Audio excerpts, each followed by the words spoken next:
I don't like talking about this guy. It makes me feel depressed, but I will try. I like to do my best. Propaganda marketed as entertainment. Polar bear scientist slams Attenborough's Frozen Planet 2, which is a thing going on at the moment. David Attenborough, who is a BBC stalwart, was a BBC executive at one point, who has been parroting and promoting the human-caused climate change for so long.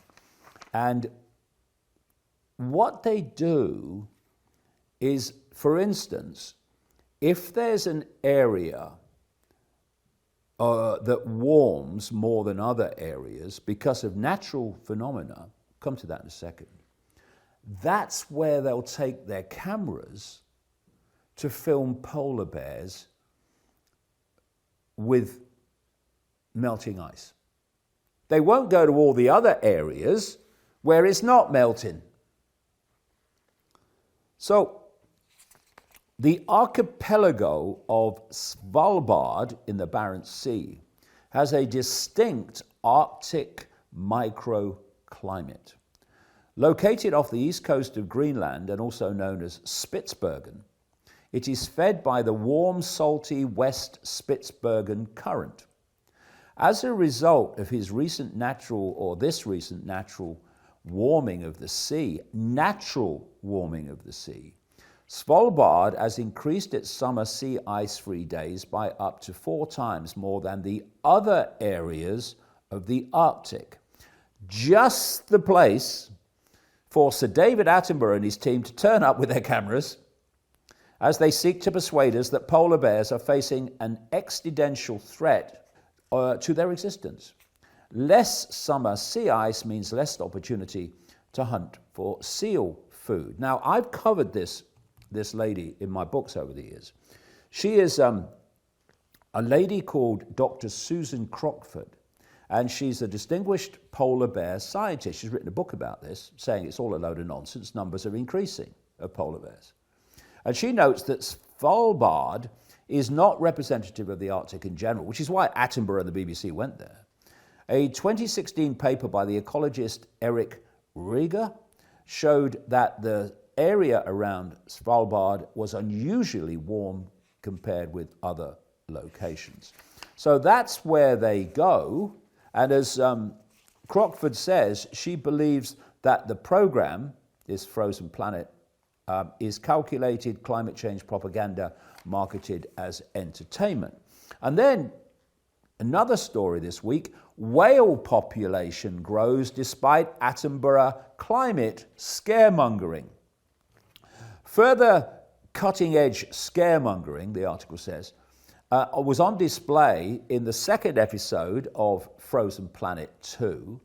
More and more bowhead whales were said to be falling prey to killer whales as warming climate causes the barriers of sea ice to melt earlier in the year. But meanwhile, a group of ecologists recently reported that bowhead population sizes have increased over the last 30 years over large areas of the Arctic due to improvements in the production of food.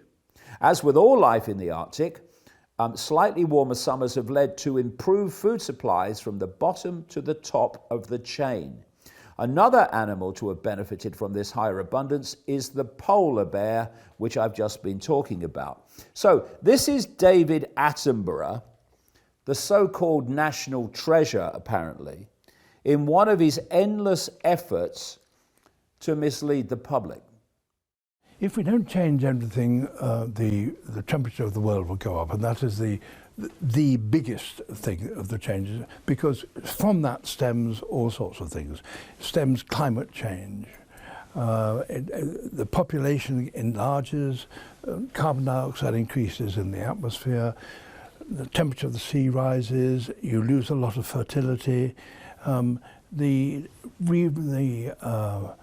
reverberations of that simple change are going to be enormous unless we do something about it. And this is the very last moment when we have in which we can actually hope to stem some of these disasters that we're seeing. It's the last of what you call a series of one-way doors. Yes. What are the one-way doors? Oh, the one-way door is whether it is avoiding the increase in temperature, of the world temperature. Because if we get into a situation where, in fact, the Arctic ice cap melts, that will bring such huge changes that it's almost impossible to predict.